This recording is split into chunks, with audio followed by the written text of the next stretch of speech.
What is up, everybody? Welcome to another edition of the Saturday Morning College Football Show here on RotoGrinders. Happy to be with you breaking down the second full week of college football action.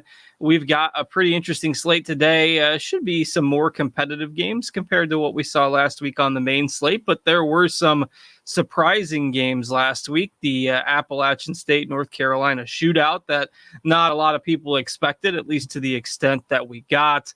Some sloppy football in parts, entertaining primetime game over the weekend between Florida State and LSU. Those were some of the items that headlined the first week of college football, and we look forward to another week here with you on the pre-lock show here on RotoGrinders. And for those of you who might be new to the show, I am Justin Van Zuden, aka STL Cardinals 84. We're giving this show to you for free every week. Give you a taste of what we have to offer with our college football premium package over at RotoGrinders. If you do subscribe to the premium package, you get a premium video earlier in the week, all of our amazing lineup HQ builder tools that we'll share here on the screen throughout the show, and you get access to our premium Discord channel where you can get last-minute updates and lineup changes, any other news you need all the way through lock. So check out the premium package if you're interested in all that, and we think that our college football tools here on RotoGrinders are probably the best that you'll find. So check that out. And as usual, I am joined by Micah Bedard again this morning. Micah, how was your first week? Yeah, it was good. Like you said, some situations that happen, like no one's going to say UNC App State, is going to think that's going to go 62-61 game. But, it was a good week one. Not as good as if I would have had some pieces to that game, but I don't think anyone – a lot of chalk, not necessarily busted, but 5 of the top 6 scorers last week were under 10% owned. So that just tells you in GPP, get a little bit different in college football, so much variance, and excited to get back at it for week 2. Yeah, definitely a lot of variance in play, so don't hesitate to take some stands, and we talked about that quite a bit last week. There's going to be some big time scores. College football is naturally higher scoring than what you'll see with the NFL games that kick off tomorrow. And so there's going to be outliers, and there's going to be big time fantasy point performances. So we'll see what happens with some of the popular options here in week 2. And we usually start with the injury news off the top, and really not a lot again today. The big one that kind of came out yesterday, actually late last night, is that Rodney Hammond for Pitt is not expected to play today in what does shape up to be a somewhat important game between two teams that are expecting to have pretty good years with Tennessee and Pitt. So normally we've kind of seen a split backfield there with Pitt. It seems like Abanikanda might lead the charge a little bit today if Hammond is out. Does this change the way that you're approaching that Pitt backfield this afternoon? Yeah, I mean, you can't really listen to me too much on Izzy because I'm a big Izzy stan regardless. I don't know how much I would have had of him this week if Rodney Hammond was going to play. Narduzzi did say Vincent Davis is going to get some time here. I do think that makes Izzy a good play, but running back is loaded on DraftKings, and we'll talk about that. There's a lot of split backfields. I think of the 28 teams on the slate, I'd say only maybe 5 or 6 actually have a one go-to guy. And so I'm going to look to capitalize on that. But a ton of variance, I think, outside of those top guys at running back. And maybe Izzy, if we get some late news, that's not a 2:30 Central kick, so we won't know until a little bit later. But a lot of those running backs lock late too. So interesting from that running back position. But I definitely think it bumps him up a good bit, but of course that means Vincent Davis is going to come in and have 3 carries for 10 yards and 2 touchdowns. And anything else of note that you've seen injury-wise? It's been pretty quiet from what I can tell. Anything that has come across your radar this morning? Yeah, not really. It's been pretty quiet, which is always, you say it's good, but then that's when 2 minutes after lock, a 20% guy owned is not going to play. But yeah, I haven't seen too much else. Josh Downs last week was the big news. But other than Hammond, nothing really in these 11 a.m. games. I guess I will say 11 a.m. games, Raheem Sanders is priced up on DraftKings, had a good week last week. Usually Arkansas rotates a little bit at running back, but he outsnapped the backup 57-11. The starter Dominique Johnson is going to play today, probably. That's the one thing of these early kicks that you got to monitor, because Sanders is a good play on Fanduel. On DraftKings, if he's going to split carries with Dominique Johnson, I don't think I can go to that price. So I think of the 11 o'clock games, those are the one things to look at. Also kind of weird with Sam Hartman. Hartman's been out, I guess just one game. It sounded like in the offseason he was going to miss a ton of time, but he's back today for Wake Forest. Interested, they didn't really tell what his medical condition was, but happy for him that he's back out there. But he should fire Wake back up, and I like Wake a lot in that game. All right, let's go ahead and start digging in. We'll start breaking it down at the quarterback position. As usual, one of the headline games today, Alabama and Texas. Is that a neutral site game? Or are they playing that at Texas? No, it's in Austin, yeah. Yeah, all right. So Alabama at Texas. That is one of the early kicks as well. So that'll get started at 12 o'clock Eastern, 11 o'clock Central. So Bryce Young headlines the quarterbacks at a very pricey $10,200 salary tag on DraftKings. Surprising to me that he is so far ahead of the field. And I think that is going to keep his ownership in check. Not that he can't be the highest scoring quarterback on the slate. He certainly can, but you've got other guys that are basically all $2,000 plus cheaper. Haynes King is also priced up a little bit. And then you've got a whole bunch of quarterbacks around, say, 7,000 to 8,000, kind of rounding out that upper tier. So what do you do with Young and King? They're definitely going to be under-owned compared to some of these other guys. And if you don't like them, who do you like amongst these top kind of 6 or 7 QBs?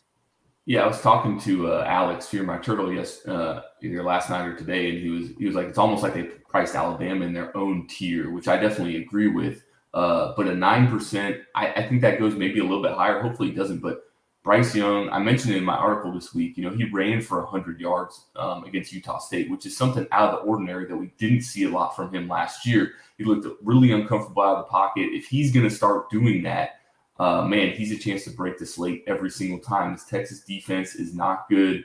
I'm going to have quite a bit of him in GPP. It's tough to get there when we get to the running back spot. I like him a lot. Haynes King. Hopefully people look at like the Drake May box score against App State and say, hey, Haynes King can do that, but I won't have any of them. Quarterback favorite right up here, though, is definitely Hartman. I think that if he is healthy and good to go, that he should tear up this Vanderbilt defense. Vanderbilt just gave up 343 yards to Elon through the air. So if Hartman is anywhere close to 100%, he's going to get these guys going. So I think a lot of people are going to pay down at quarterback. But Bryce Young, he's so far and away, I think that lowers his ownership. But in GPPs, especially, not only is it tough to play Bryce Young, it's tough to play Bryce Young with his receivers. So I think they go somewhat under-owned too. I think Jermaine Burton is the highest priced guy on the slate. So Bryce Young, I'll probably have 20, 25% of him in GPP, because you can still see he's projected for 30 points. If this is even a closely contested game, he's going to have a big one. So I like him. Him and Hooker up top are probably my favorite plays.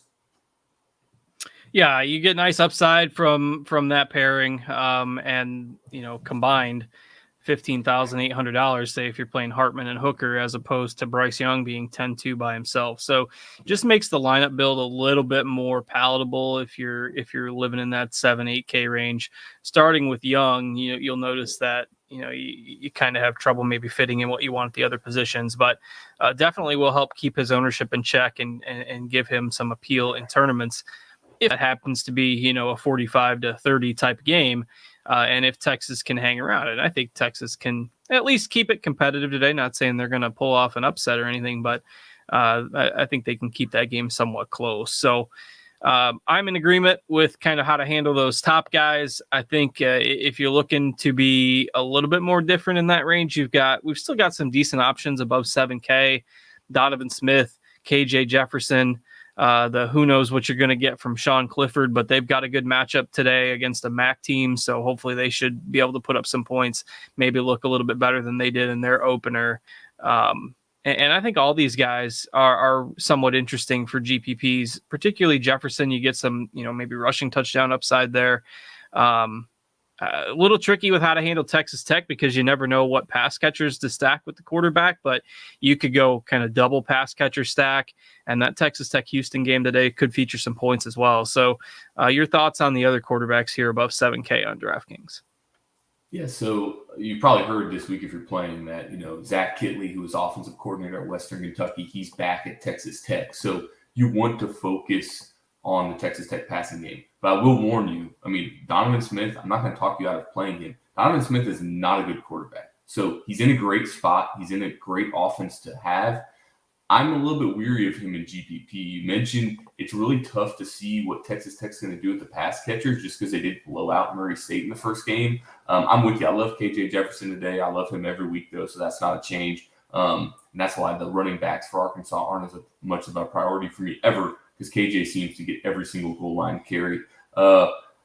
It's interesting once you get down here. Clifford, I like him too, but I could also – I have trouble seeing Clifford breaking the slate, which means, of course, he probably will. But Ohio, they're decent, so if they keep that one close, not that many.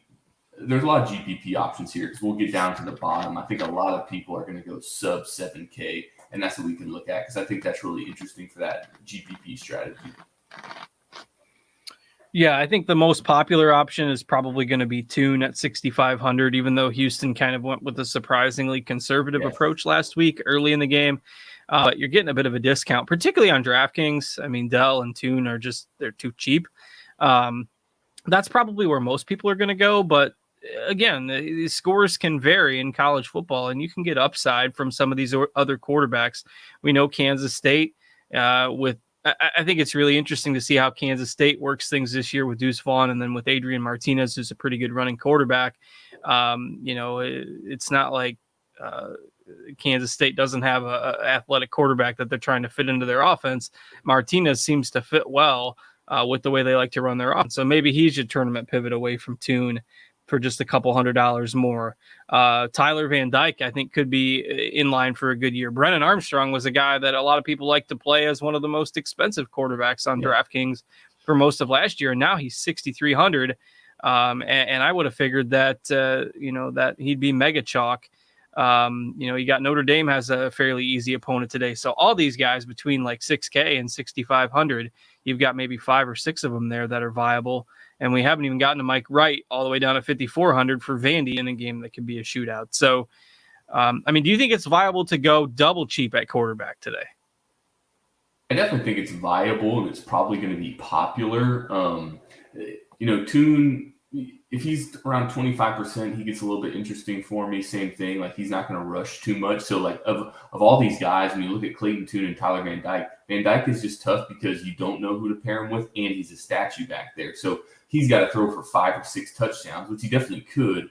But he's not going to break the slate where there's rushing upside. Yeah, Brennan Armstrong, we were playing him at like 9.7K last year. He's going up against Illinois, who gave up Connor Bazelak, the Missouri transfer, threw for like 330 against him last week. So pricing is really weird here. Armstrong is just too cheap. Like he's going to be in my main lineup. And if he's only 10% owned, because there's a ton of options around him. Tyler Buckner also, straight dual threat guy, is going to run a lot. Might not throw that much, but Michael Meyer is going to be popular. I'm still trying to decide what to do with Mike White because this is early in the season, right? So everyone is on Vandy. They beat up Hawaii. They beat Elon, but they only beat Elon by 11. They're still Vanderbilt, at least until they, prove me wrong. So I could see them getting blown out. I'll just say the way I'll sum up right is I have a hard time to see him not getting to like 20 points, but is he going to break the slate and put up 50? I think that's really what you have to decide here because he's going to be popular in GPP, but there are just a ton of options around him. Like I would much rather play Brennan Armstrong at 10,000, even though they are off on salary a little bit, than Mike Wright here because I think Vandy is just getting a little bit overhyped, which is sounds ridiculous to say, but they've looked good, but they also gave up 31 points to Elon. So interesting to see what to do with him in GPP. Speaking of Hawaii, obviously they're not on the main slate here, but did you see the line on the Hawaii-Michigan game today? No, what is it? Take a guess. What do you think? Michigan at home against Hawaii. 50? It's 52.5. Yeah. Hawaii is bad, man. They lost so much. That's what I'm saying is like they beat up on Hawaii that everyone watched that game in week 0. So they're like, oh, man, they're good. But Hawaii might not win a game this year. As much as I love my boy Timmy Chang back at Hawaii, but they got decimated by transfers. They barely have a D1 team. So Vandy, I'm a little bit underweight on, and Mike Wright, I'll be underweight in GPPs. I don't think I'm going to full fade him because he does let you do whatever you want with salary. But I think the chances of him getting to 20, 25 points are a lot better, obviously, than him getting to like 40 or 50 and being like, okay, I have to have him now at 5.4K. Just wild to me to see a line of 52.5 in a game where Michigan's probably going to run the ball like 60 times. You want a fun sweat today, bet Hawaii plus 52.5 and see what happens. That's not the recommended bet of the day, but it was the first line that kind of stood out to me like, holy smokes. 52. Anybody else at quarterback that is on your radar that maybe we missed? I think we got most of them, but anybody else that we haven't mentioned? Yeah, we got most of them, and I don't think we really highlighted it, but I mean, if Hendon Hooker is going to be lower owned than Donovan Smith, I mean, that's not even a question for me. I think there's not going to be a huge discrepancy, but I talked about it in my article for Thursday. I don't think we realize how good of a year Hooker had last year. I mean, him at 7.8K, I mean, he should be priced up with Young. I think if Hooker was 10K here, I think that'd be viable. I think he has a huge game, and at that price point, he's my favorite quarterback of the slate. All right, so let's go ahead and move to running back. And you mentioned it off the top. Fairly deep position today with lots of options at all different price points. Once again, we've got Alabama priced up at the top on DraftKings with Gibbs at 8,700. Sanders, who had that big workload last week. Deuce Vaughn, Bijan Robinson in a tough matchup today, but lots of upside at the running back position. And then all the way down to Braylon Allen right at 7K. Certainly part of that high upside top tier as well. So what are you doing with that top group of running backs today? It's pretty loaded. Yeah, I mean, my running back pool is really small. I had to make it a little bit bigger because I wanted more Bryce Young. I mean, I will say this, it is very tough to play Bryce Young and like three of these running backs, which I want to. I mean, Deuce, these guys are not mispriced, but I mean, I a little bit. I mean, Deuce should be in the 8Ks. Braylon Allen at 7K is just kind of ridiculous here, I think. And then we'll get to, the biggest misprice of the slate after that. But Jahmyr Gibbs also, I mean, he didn't have to do much. I like Gibbs. He's priced kind of ridiculous here. But I like all the Alabama guys. I mean, Raheem Sanders, if he's 16%, I think that'll come down depending on the Dominique Johnson number. But my favorite guys up here for sure are Braylon Allen and Deuce Vaughn. Like, Deuce Vaughn is the Kansas State offense. I am a little bit worried that, like, Adrian Martinez, I would say, is probably the best quarterback that Vaughn's had to play with, and he could definitely take away some of that rushing upside. But, I mean, Vaughn's floor here is probably like, catching 6 balls, running it 20 times, getting the end zone twice. I mean, it's very hard to see him not getting there, especially against Mizzou, who's nothing to look at, and their rush defense was awful last year. Then you have some weird, like Justice Ellison and Christian Turner on the same team being priced 7.4. 7.2 is like Christian Turner being priced ahead of Braylon Allen is pretty funny to me. And Bijan, didn't mention him. I did in my article.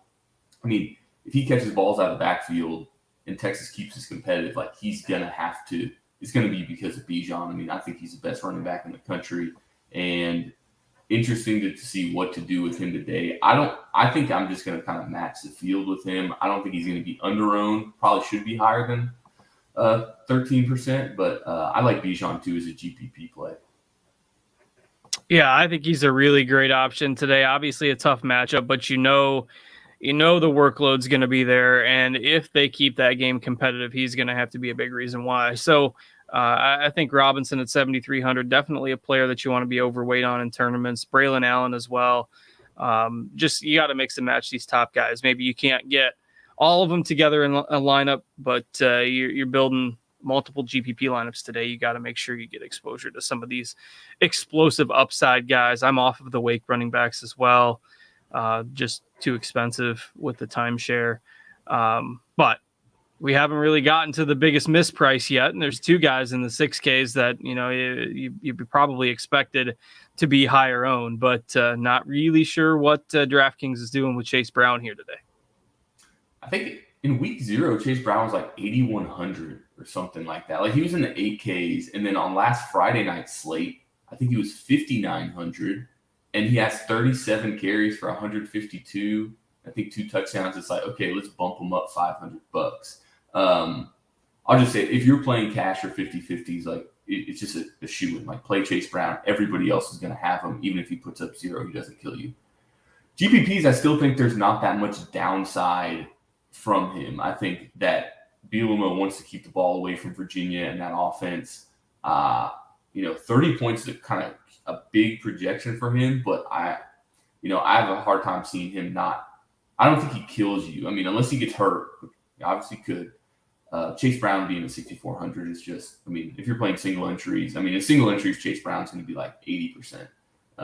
And so, yeah, you can pivot off of him, maybe play Frank Gore Jr. in a revenge game against Miami after they didn't recruit him. He probably is going to play everywhere there. But, Chase Brown and Devin A-Chain too. A-Chain last week, just the passing game. The offensive line looked horrible for A&M last week. But App State also gave up 62 points. So I think he's in a good bounce back spot. He won't be cheap or anything, but Brown and A-Chain are just kind of mispriced for what they're going to get. And like I said, Brown's just a shoe-in if you're playing. I don't know how much upside you get from fading him just because there aren't that many good running back options, even below him in price. Yeah, I agree. You get to the 4 and 5Ks, the options are fairly thin, particularly if you're looking for any kind of reliable volume. And Brown, the first game was a blowout. They didn't need him at the end. And then last week with 37 carries or whatever it was, he should be $2,000 higher than he is. So, and again, once we start scrolling down, we've basically got nobody else. We've got one guy the rest of the way with double-digit ownership, and that's Gavin Williams at 11%. I'm not sure how much you want to target Iowa State today after Iowa played a game last week that was 7-3 with 2 field goals and 2 safeties. It wasn't a touchdown. It was 2 safeties. Yeah, it was 2 safeties and a field goal. Just nuts. So you got, Jalen Knighton is projected at about 5%. Ray Davis at about 9%, but nobody in the double digits and nobody else above like 18 to 20 fantasy points. So you're basically, you're just digging if you want, to search for upside down here. It's pretty tough to find. The one guy that I am interested in is Jarrell Brock for Iowa State, but again, it depends on how much you want to target that game, but he is only 4,300. We saw Iowa State for years with Breece Hall. If they start to get a hot hand, they'll keep feeding him, and seems like he's going to at least get the first nod throughout the year to be their RB1. So Brock at 4,300, I don't mind, but it's kind of a little bit of a dart throw against a tough defense. So Abanaconda we discussed earlier, he'll probably end up being a little bit more popular just because there isn't much for cheap running backs today. So anybody that you are interested in? Yeah, it gets kind of gross down here. You mentioned Brock, and I do think he's a decent play. It's just tough, like with Breece Hall. Like, it's like, is he going to become the next Breece Hall? What are they going to do? It could happen. But I'd say he's your best bet below 5K. Izzy gets a little bit better, like we said. His projection, I think they took out Rodney Hammond at this point, so you see he does project well. But I'm kind of hoping that we don't get news before lock that Hammond is out for sure. But Izzy's probably the lowest that I'd go besides Brock here. All right. Anything else at running back? I think we covered most of the options there as well. Any interest in some of these other 6K guys? Maybe like. Yeah, I'll say Brad Roberts is a good GPP play. He's not going to project well. This is one of my bets I have on Scores and Ons right now. It's like Air Force 17.5. Like, I can see them winning that game 28-0. Colorado, it might be the worst Power 5 team. They're just awful. Like, I don't see how Carl Durrell makes it through the season. Roberts is playing fullback in the triple option. If they do blow him out, they kind of shuffled a little bit last week. But Roberts could definitely put up a line that's like 16 for 90 and 3 because he's going to get the ball at the goal line. So Roberts is an instant pivot off of Chase Brown if you want to plug your nose and try to do that. But he could get there, and I think that's the only other guy I'd probably talk about here. All right, let's go ahead and move to wide receiver.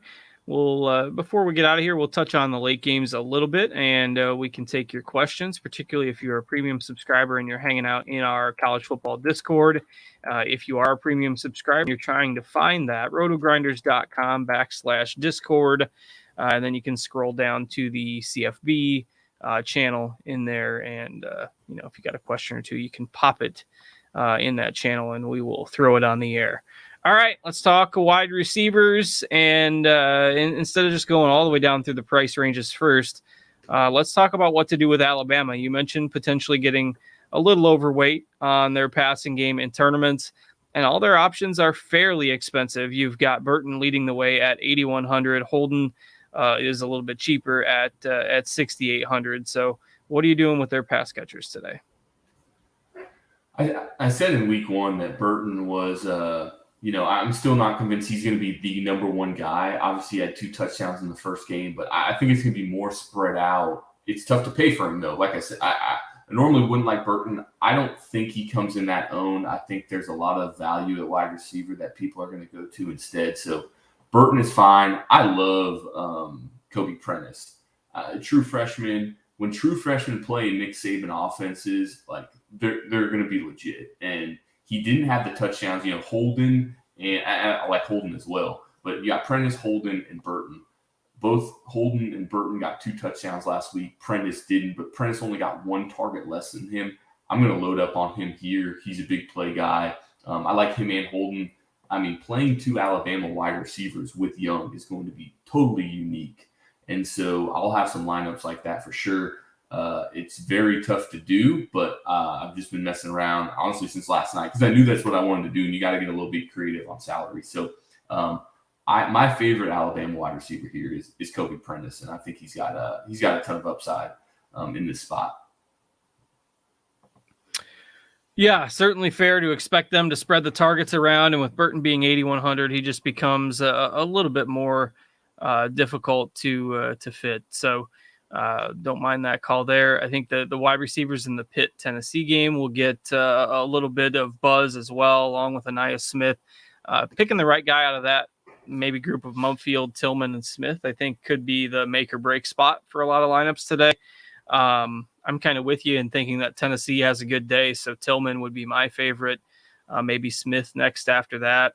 If you see what the explosive plays that North Carolina was able to produce against that App State defense, I think Smith is a high upside guy today. Then right at 7K, you've got Miles Price, you've got A.T. Perry. If you're back on the Hartman train today, Perry at 6.9K, relatively speaking, feels a little bit underpriced. Another guy that we could see being one of the highest priced wide receivers on a weekly basis. So what do you think about these other high-end wide receivers outside of Bama? Yeah, I think Mumfield's price is just kind of ridiculous there. Tillman, I'm with you. I mean, he had a so-so week one, but I mean, he is Hooker's main target, and I could see him upside of 2 touchdowns here. Aniyah Smith, I'm underweight on him here. He's this is the kind of things you go from week to week in college football, right? Smith breaks his slate at 2% owned last week. He's going to be double-digit owned here. I'd much rather have Evan Stewart, who's at a cheaper price point. So Smith is still, obviously, you saw last week that he can break the slate, but I'll take my chances elsewhere. Miles Price is in that Texas Tech offense that we talked about. Didn't really do too much last week, so I think that might lower his ownership some, but I think that he's going to get a ton of targets. A.T. Perry's kind of like Sam Hartman, right? Last year we were paying – I was fading A.T. Perry at 8,500 last year, and he was just hitting the nail in the coffin every time because he had 15 touchdowns. Him and Hartman have a great chemistry. One guy I will talk about, I like him as a GPP play. I've talked myself into him a little bit more. Isaiah Williams, no one's going to play him. Everyone's going to play Chase Brown. If you want to get weird in GPP, Isaiah Williams had 15 targets last week against Indiana. If you think that Virginia shoots this one out, I don't trust Tommy DeVito at all, but Isaiah Williams, I think he could be one of those guys that crushes at 3% owned. I think you could if you're going to you can honestly game stack that game, I think, and play Brown and Williams because they both got there last week against Indiana. So definitely unique. So not saying Williams is a pivot off of Brown. I think if you play them both together, you're going to want to have Virginia run backs. But that game being the last game of the slate is very interesting. And then, Xavier Worthy, same thing. If Alabama wants to keep this close, Texas wants to keep this close with Bama, he's going to play a big role. So I don't mind him as well for GPPs. But if he's approaching that 10% owned, probably a little bit more owned than he should because this Bama defense is legit. I'm really excited for that game to see actually what happens. I could see Alabama rolling, but it's very early, so we're gonna get a test of see how good these two teams are really early in the season.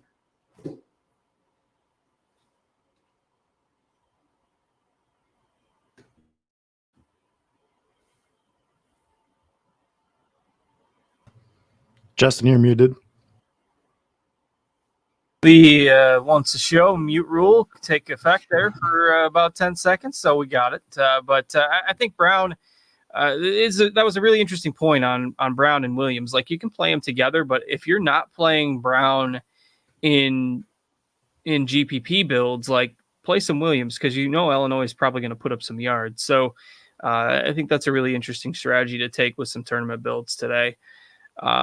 Once we get kind of into the mid-range here of 6K options, really not a lot of popular plays here. I think Donovan Green will be somewhat popular given the popularity of the Wake offense in general. But because Dell is only 6K, and we touched on it at the beginning of the show, Dell is the guy that seems like he's going to be the obvious chalk in this kind of middle tier. Yeah, I'd say Dell's another guy that if you're playing cash games or even single entries, you just plug him in. I mean, he was 7,800 last week. I think he gets priced down. Didn't get a bunch of targets, but I have no clue what Houston was doing in the first three quarters against UTSA. Like, they were trying to establish a run, and then in the fourth quarter, it's like, okay, I guess we should start throwing the ball now, and then they had success. So I like Dell a lot here. Parker Washington's interesting too. He was supposed to be that number one guy. Mitchell Tinsley got a lot of targets last week. I like Parker Washington as a bounce back here. Jalen Hyatt too. I mean, this range is really interesting. I'm a big Jadon Hazelwood guy. I think that he could definitely do something for Arkansas at low ownership. Donovan Green, you mentioned him. I'm big on Wake today, so I definitely have some Hartman, Green, and Perry stacks. And then other than that, though, you got Mitchell Tinsley in this range. I like Jalen Hyatt's another guy that no one's going to play for Tennessee that I like him. I like all the Tennessee receivers. I'm talking about Brew McCoy as well. And then I think there are just some options here. Morin, you can play him for Wake Forest, but this is going to be the range that you're going to have to get right, because I think a lot of people are going to punt at wide receiver when they can. So the mid-range is definitely going to be interesting for GPPs. Yeah, people always like that third punt wide receiver just seems to make the lineup builds work a little bit better. And so you always got, people looking to dumpster dive. And I don't know as if the 3K options are there this week, but you can get some around kind of that 5K mark. But that's what makes it a little bit harder. Like, if we had 3K, YOLO punt options, it make it a little bit easier to fit some of those Alabama skill players in there. But that's part of what keeps Bryce Young's ownership down. Like, I think Burden is going to get some love. But I mean, you go down kind of below 5K, there's basically just one option here. And you mentioned him off the top, particularly if you're playing Buckner for Notre Dame. Like, I just don't know why. You got their primary tight end red zone target. You're playing Marshall. Like, why he's only 3,900 on DK? Yeah, I think he was 4,000 on like the night slate last week. Yeah, I don't think he did much. I don't know if he got an end zone, but anyways, regardless, DK mispriced him. I actually like taking shots down here. Lavelle Davis Jr. for Virginia. I think he's just, I don't know why he's 3.5K. He's probably going to be the number 2 in this offense behind Wicks. So if you're looking to play that last game and you play Chase Brown, you want to bring back on Virginia, and you play Brennan Armstrong, I think Lavelle Davis is a good play. He might get a little bit popular. Donovan Ollie's down there too. Man, I really don't want to play anyone in Washington State. Then playing against Wisconsin. I didn't even talk about Cam Ward, who we will play a lot this season if he's on the slate against anyone but Wisconsin, the transfer in from Washington State. But I can't even play him at 3,900. One punt play too.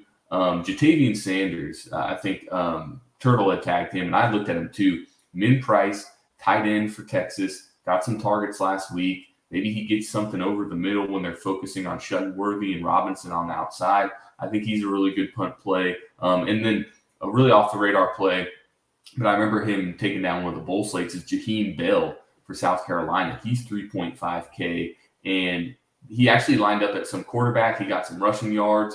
Once again, these are not guys – you see he's 2% over, right? play 3% of them. Or if you're playing 10 lineups, you could play him in one or something like that. But I think he's going to get involved a lot here. So there are definitely worse punt plays you can do. And if you want to, pay up to play some of these guys, you're going to have to punt that last spot. So I don't think they're terrible options there. Yeah, basically just Mayer and Davis as the chalky options in this range. And, if you're looking for upside with some of those other plays, a few of those guys that you mentioned are definitely viable. All right. Again, if you got questions, throw them in the Discord chat. If you're a premium subscriber, we can touch quickly here before we get out of here on the Fanduel extra games / the night slate games. Not as exciting on the surface as some of the ones that we saw last week, though Louisville didn't really hold up their end of the bargain against Syracuse. But the 4 additional games that FanDuel has added on their main slate is Kentucky, Florida, USC, Stanford, ASU, Oklahoma State, and Boston College, Virginia Tech. USC Stanford is probably the one that will get the most love, along with probably Oklahoma State. After we saw, Oklahoma State had a shootout with Central Michigan in their opener and didn't play much defense in that game either. So we could see a shootout there as well. But for people who maybe are playing on FanDuel or they're just playing the night slate on DraftKings, your thoughts on maybe some of the quarterbacks in those games? Feels like Caleb Williams is going to be the popular play there. Yeah, there are 8 quarterbacks priced higher than Caleb Williams somehow on the FanDuel slate. So if you don't play FanDuel, just go look at the pricing. I put those in my notes on the breakdown, if the game's on FanDuel, because sometimes you'll just get, you can see, right, Chase Brown is priced a little bit more appropriately. He's 9,800 on FanDuel compared to him being 6,400. Always remember, I basically just do a 2,200 difference between, FanDuel, your average is 8,300.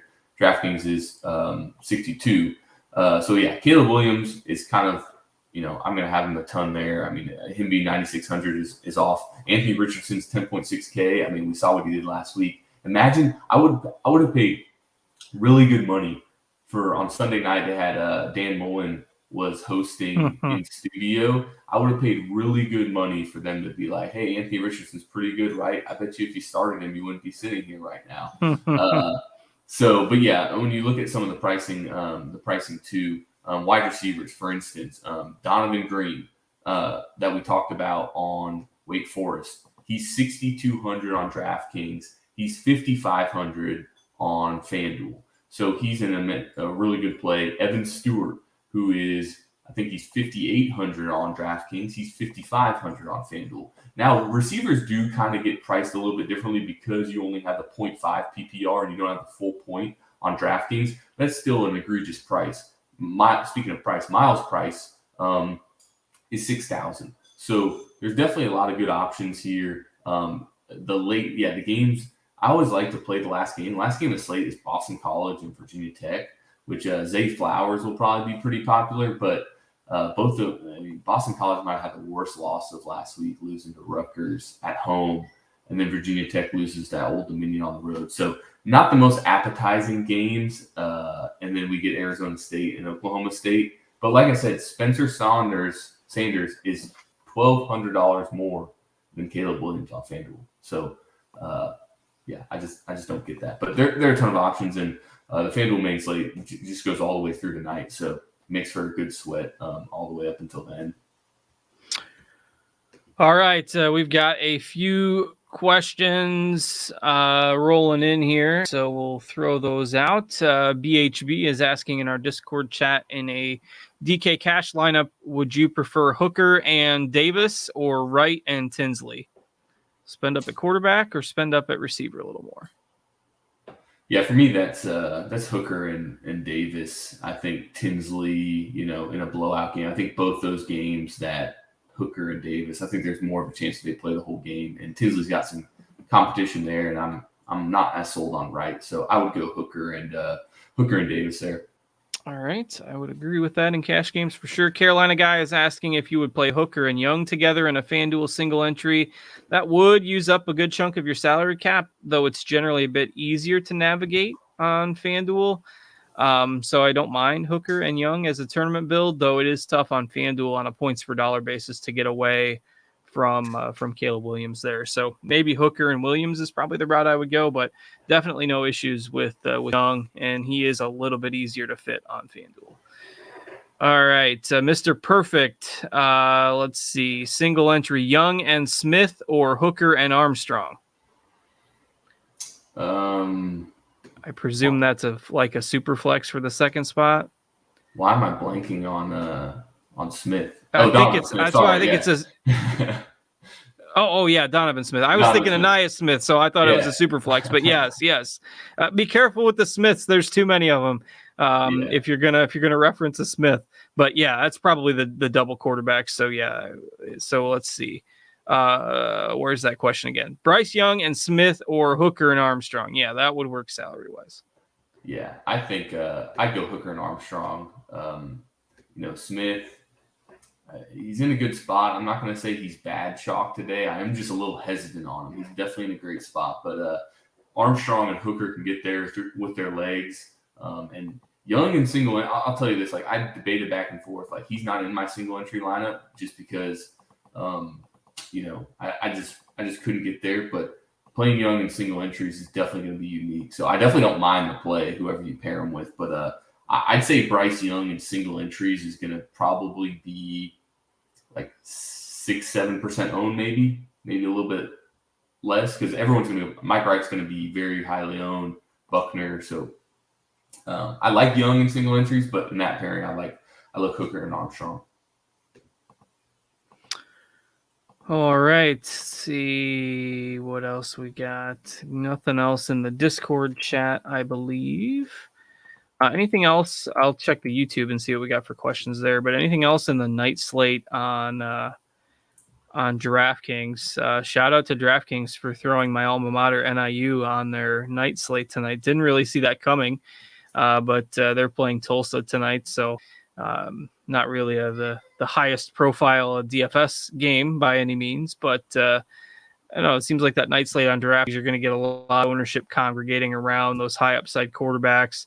Tucker at the top of the running back scale against UConn tonight. Eric Gray's a little bit underpriced on that DraftKings night slate. Zay Flowers is only 5,500. You've got some cheap wide receivers like for bad teams that are going to be in catch-up mode as well. So any other thoughts on the night games? Man, you go back to that running back ownership. Eric Gray being 50% owned is just kind of nuts. Like I'll take my stand early in the season on him. Like Marcus Major will lead them in rushing this year. I'm just not sold on Gray and him being. I get his price right. You look at him compared to Sean Tucker, and I'm not going to say that he's not really cheap for this spot, but man, I can't play 50% owned Gray. Like I think that's an easy fade. Especially going against Kent State, like if Dylan Gabriel, what's Gabriel supposed to be owned? I mean, that's a good spot to where you could play the passing game. If Gabriel, he's not, cheap or, not chalky or anything. Garrett Schrader being 7.5K is kind of ridiculous. But you talked about FanDuel. See, Caleb Williams is 9K on the DK night slate, and he is 9,600 on FanDuel. How is Anthony Richardson 6.8K? Like, this is just like last week, right? Like I don't 34% is too low for 6.8K Anthony Richardson, I think here. All right, Darren Unger with a really good question here in the YouTube chat. DK Cash pick 2. So who are you leaving out in a cash game build between A-Chain, Allen, and Vaughn? Ooh, it's kind of tough. I'd probably leave A-Chain out. I think that's where I land as well. I mean, Allen, the volume is going to be there. Vaughn, he's going to catch some passes as well. Like, there's not a wrong answer there, but I think that's where I land as well. Let's see. Jake Kearney is also asking, and this is, again, these are common questions every week. Value wide receivers as a pivot off of the two chalky guys, Mayer and Davis. I know you threw a few names out there, but for some people that might be tuning in, who are a few of your favorite kind of dart throw 3K crappers on DraftKings? Yeah, I didn't mention him before just because, I trust my guys Turtle and PSU with the projections. So, Sam Laporta, tight end for Iowa, he's 3.3K. So, literally 3 catches for 30 yards and a touchdown. We'll do that there. I mentioned Jaheim Bell, kind of a hybrid tight end. They're going to get the ball in his hands a lot at 3.5K. And then Donovan Ollie for Washington State. He's pretty cheap for the amount of targets he's going to get. But I just say Ollie is very risky, obviously at 3.4K. But he could definitely put up, a 2-point game where Meyer. But I agree with you. Like pivoting off of Davis and Meyer is going to be key in GPPs. Trey Knox at 4.1K is decent for Arkansas. I feel a little gross talking about that and chasing him getting 2 touchdowns last week, but he did have 7 targets. So once again, if you're trying to pivot off of these guys, you just have to expect like no one's going to look at as good of options as those ones. Like they're going to be popular for a reason. So Jatavian Sanders, the tight end for Texas, highly touted guy, Stone Min, same thing. He busts a big play, just one of them, then he gets you there for sure. All right. Sunset Night with a DraftKings question. Smith and A-Chain or Hooker and Allen? I'd say Hooker and Allen. Yeah, it's Hooker and Allen for me. Yeah. Caleb Hood not expected to play for UNC today. Jay Chandler asking if we should stack in GPPs. You can certainly always stack in GPPs. I mean, you see a game like that, 65, 62, whatever the heck the final score ended up being in the UNC game last week. You can always game stack in some GPPs. I think the most common kind of games to target for that today would be the Wake Vandy game, and then I know Micah likes the Virginia Illinois game a good bit, and you got to pick a game where it works kind of salary wise as well, and not just on a whim stacking every game out there. Like you're not stacking Iowa State, Iowa, or Colorado Air Force as a full game stack.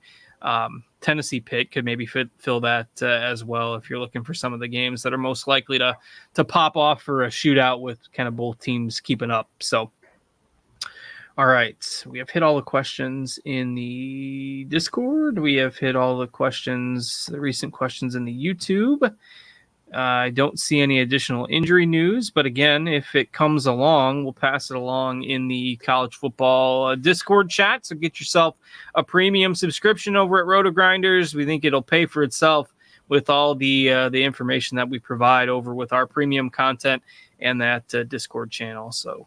Mike, anything else you want to bring up before we dart out of here?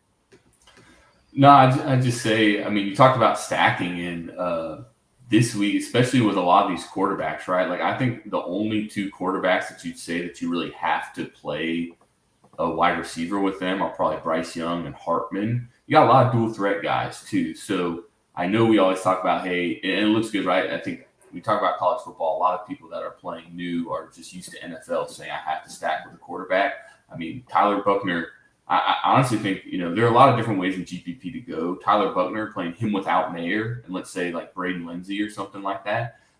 There's really no rhyme or reason. I mean, we talked about it in the Discord a lot last week. One of our Discord members took second in the big GPP last week, and you guessed it, he stacked North Carolina and App State. And so he had 4 App State players. He had a quarterback, a receiver, and 2 of the running backs, along with Drake May. So college football, look, I will say this. If Colorado Air Force stack wins this GPP on the slate, like I might have to stop playing college football DFS for a while. But there's really no rhyme or reason. Like you can look at everything. Hey, playing a quarterback in the super flex is optimal.